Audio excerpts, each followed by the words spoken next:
If you want to create your certificates very easily and for free, use this tool called canva.com. Go to this site, make an account, and click over here and type in certificate, and you can see all the types of certificates. Let's go with a simple one. Go on the left side, scroll it, click free, and you can just choose the certificate you want. For example, let's go with this one.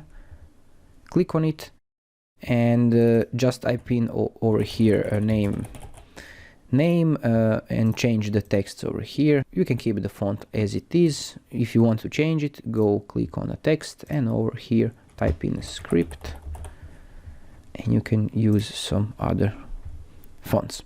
Of course, you can change the color to be black or gray. If you want to change multiple colors and fonts, hold the shift, select. I'm sorry, first you need to ungroup everything so you can move around things.